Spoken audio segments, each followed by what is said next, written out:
If you want to find a Formula One champion of the future, there's no better place than to look at a kart track. For it is here that most of the top drivers of today and recent times had their start, in the competitive world of karting. For a young aspirant, this is a relatively low-cost way of proving whether they have what it takes to be competitive in the much more expensive world of Formula One motor racing. In addition, karting offers the best place to learn the rules of the track.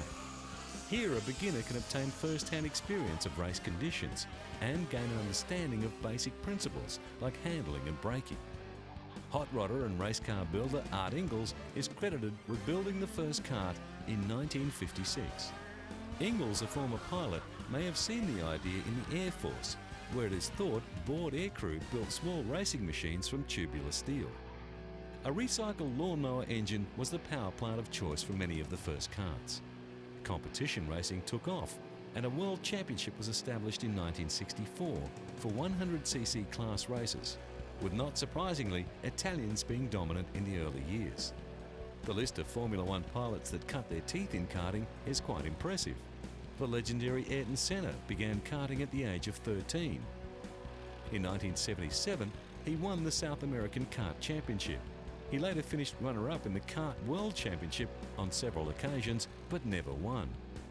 Alain Prost won several karting championships in his teens.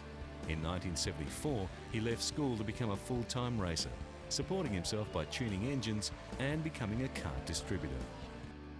When Michael Schumacher was 4, his father modified the young boy's pedal kart by adding a small motorcycle engine, and the career of the highest-paid Formula One driver took off.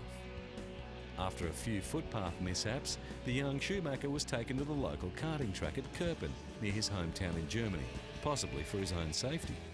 Here, the future Ferrari icon became the youngest in the club when his first drive in a kart race was at the age of 5. Although Father Rolf was not enthusiastic about his son's expensive kart ambitions, determination and desire won over the small-town backing that funded his quest.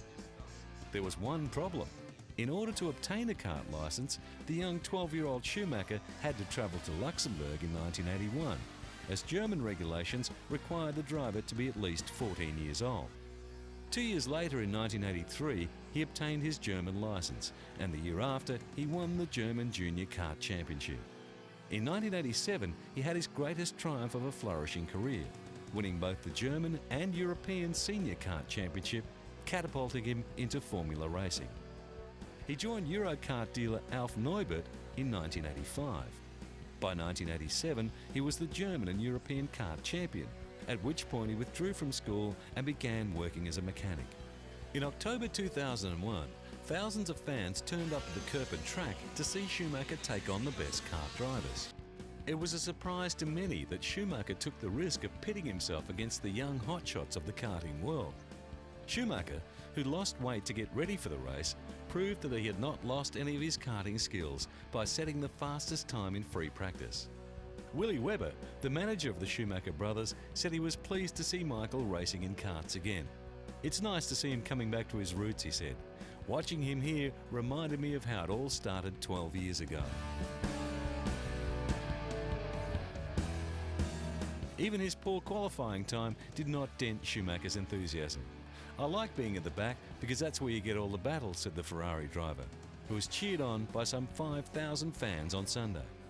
Two of those finishing in the top 10 at Kerpen were the young Lewis Hamilton and Nico Rosberg, whose father is former world champion Keke Rosberg. Like his famous brother, Ralf Schumacher also raced karts from an early age, as did David Coulthard. The Spanish karting title went to Fernando Alonso at the age of 13. 2 years later, Alonso took the title again, as well as becoming the world karting champion. By the age of 17, Rubens Barrichello had 5 national karting titles and went on to win the GM Euro Series in the same year before his successful F1 career. The future of karting is assured, as it is recognised the world over not only as great fun, but one of the most direct ways to start a career in professional motor racing.